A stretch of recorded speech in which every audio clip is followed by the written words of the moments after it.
Como é impressionante a coincidência desse desastre que teve agora, desse submarino que foi ali e visitar os destroços do Titanic em uma expedição e explodiu ali.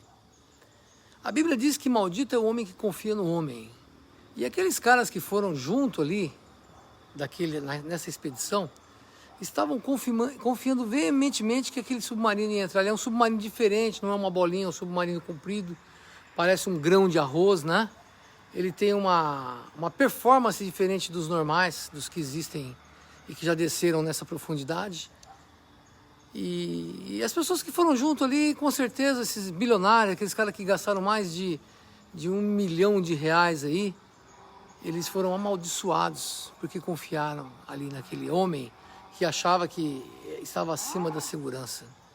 Os perigos que nós corremos quando a gente confia a nossa vida nas mãos de pessoas que não têm responsabilidade, que resolvem correr riscos, mas riscos de vida. Em ambos os casos, tanto no Titanic quanto no submarino, o que a gente consegue notar ali é um excesso de confiança numa tecnologia, ou mesmo um excesso de confiança em si mesmo, porque você tem uma experiência. No caso do Titanic, a gente escuta a história de que quando o navio estava saindo para sua primeira expedição ali, sua primeira viagem, e tinha muita gente rica, muita gente poderosa fazendo essa primeira viagem, era uma viagem cara, a parte da primeira classe, o senhor Edward Smith, o capitão do navio, de 62 anos, com uma grande experiência em navegação, né? Olhando aquele imenso navio, aquela base, olhando todo aquele equipamento, aquilo que transmitia uma grande segurança ali, o que ele disse? Vocês já devem ter ouvido ele falar. Ele falou assim: nem Deus afunda esse navio. A confiança dele foi tão grande que ele chegou a declarar que nem Deus poderia afundar, de tão lindo que era, de tão perfeito, né? E esse capitão, ele tinha uma certa experiência. E o navio partiu da Inglaterra, então, no dia 10 de abril de 1912, meio-dia e 15, ele saiu ali. E depois, no dia 15 de abril, às 2h20 da manhã, o navio naufragou nas águas do Canadá. Ele saiu da Inglaterra e naufragou ali nas águas do Canadá, levando 1.522 pessoas à morte. Tinha um total de mais ou menos 2.200 passageiros ali, entre passageiros e tripulantes, 2.200 pessoas. Somente 705 pessoas, entre a maioria era mulheres e crianças, conseguiram sobreviver.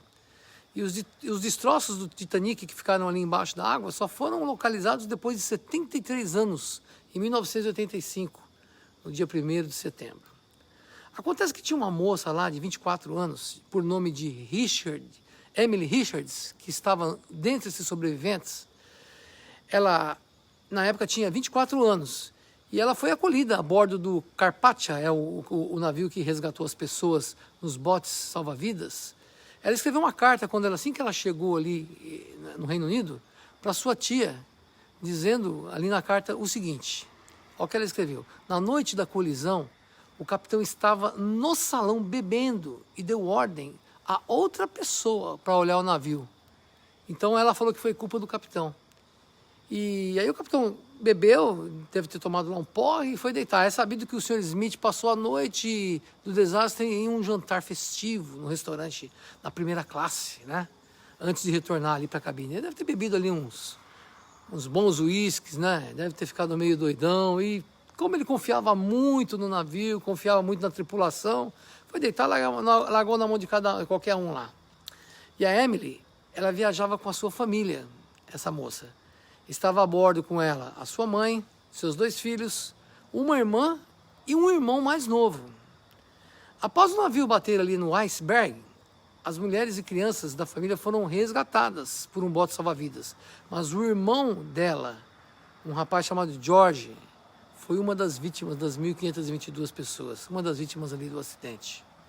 A gente pode notar claramente, pelas palavras dela e pelo fato, né? E pelas palavras das pessoas, vamos dizer assim, do capitão, né? Que ele tinha um excesso de confiança em si mesmo.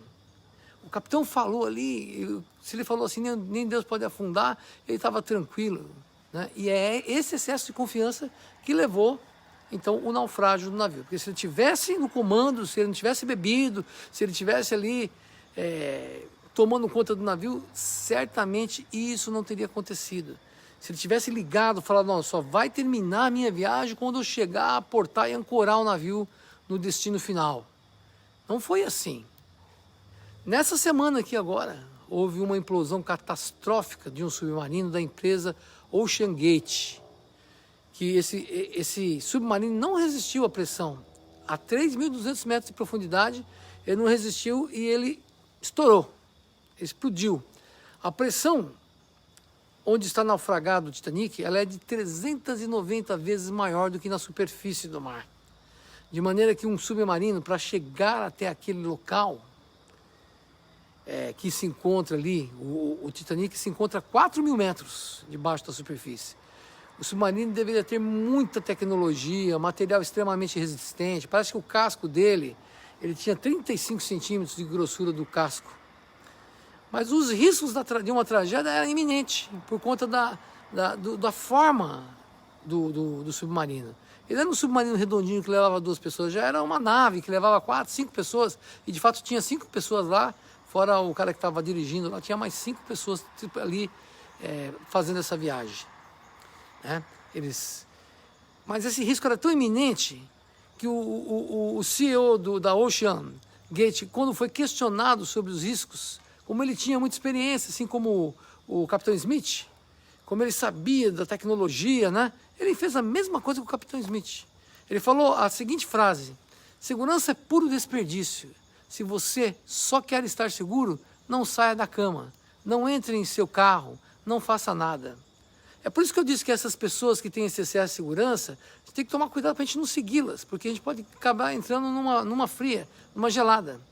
Então ele partiu levando ali os 5 passageiros a um passeio para a exploração do Titanic. O tempo estimado dessa viagem, essa expedição, era por volta de 8 dias, né? Mas na verdade ele levou todos os passageiros à morte. Embora o submarino tivesse esse casco de titânio, muita tecnologia, ele não resistiu à pressão do mar, né? Levando ele, explodindo e fazendo com que todo mundo morresse, o próprio CEO também, que se dispôs a correr o risco, e os 5 passageiros que acreditaram nele e que fez essa viagem. Fala, se o cara está indo, pô, é porque ele entende. O cara é o cara é o piloto, né? E aí, esses milionários, bilionários, pagaram aí R$1.250.000. Cada um deles pagou para fazer essa expedição, para levar a sua própria morte. O que a gente nota pelas palavras ditas por esses 2 líderes, né? Esses 2 capitães, aí, vamos dizer assim, são atitudes de imprudência. Alguém definiu prudência como saber distinguir as coisas desejáveis das coisas que convém evitar. Tem coisa que é desejável, mas convém evitar. E tem coisa que você pode desejar e ter. Só que o prudente, ele sabe o que ele deve evitar, mesmo que ele goste. Jesus disse assim que nós, até deu um exemplo, falou que nós devemos ser mansos como uma pomba, mas também devemos ser prudentes como uma serpente. Ou seja, a serpente é esperta, a serpente é cautelosa, é o que faz com que traga a ela uma segurança. Ela está sempre preparada para escapar do inimigo. A serpente tem uma cautela, e Jesus disse que nós devemos ser prudentes como a serpente. Se o capitão Smith fosse prudente, ele não teria bebido aquela noite, ele ficaria no leme, ele ficaria ligado na rota, nos seus perigos, como eu falei, até que ele ficasse realmente, agora acabou a viagem, pessoal, pode descer, conseguimos vencer essa primeira viagem aqui numa boa. Se o CEO da OceanGate fosse prudente, ele se prepararia melhor para a expedição e só faria essa expedição quando ele tivesse um certificado das empresas que certificam, que pudesse dizer assim, ó, esse submarino vai suportar essa pressão, ele suporta 2 vezes esse tanto, agora pode descer que tem um certificado aqui, né? Então, ele, se fosse prudente, ele jamais viajaria na dúvida, não teria acontecido o que aconteceu. Aliás, a dúvida é uma grande inimiga da prudência, né? A dúvida é inimiga da prudência. Se você me ouviu até aqui, eu quero dizer uma coisa para você, quero te dar um conselho. Nunca faça nada ou tome qualquer atitude enquanto você estiver em dúvida. Só faça uma coisa quando você tiver certeza. Seja prudente, seja esperto, seja inteligente, né? Cuide da sua vida e não ouça esses líderes loucos aí que falam, não, pode vir, vamos todo mundo se atirar aqui que vai dar certo. Pô, dá certo uma vez, dá certo duas, dá certo três, e o dia que não der certo, ele morre. Quem corre muito e é um bom piloto, um dia ele bate e morre, sabe? O cara que nada muito e nada demais, entra no mar, esse cara corre o risco de morrer afogado. Quem não sabe nadar, não corre risco de morrer afogado. E já vai ser mais prudente. Quando a água bater na cintura, o cara fala, opa, deixa eu voltar para cá. É muito mais fácil morrer afogado quem está nadando lá no fundo do mar do que quem está aqui que não entra de jeito nenhum. Quem está na beirada da água, né? Então vamos tomar muito cuidado, gente. Eu acho que isso daí ficou uma grande lição, uma lição para o mundo, uma lição para nós, né? Para a gente entender que a gente não deve desafiar os perigos. A gente não deve desafiar o perigo na nossa vida e nem tentar levar as outras pessoas em perigo, tá bom? Eu espero que esse vídeo tenha ajudado você de alguma forma. Tenha um ótimo dia.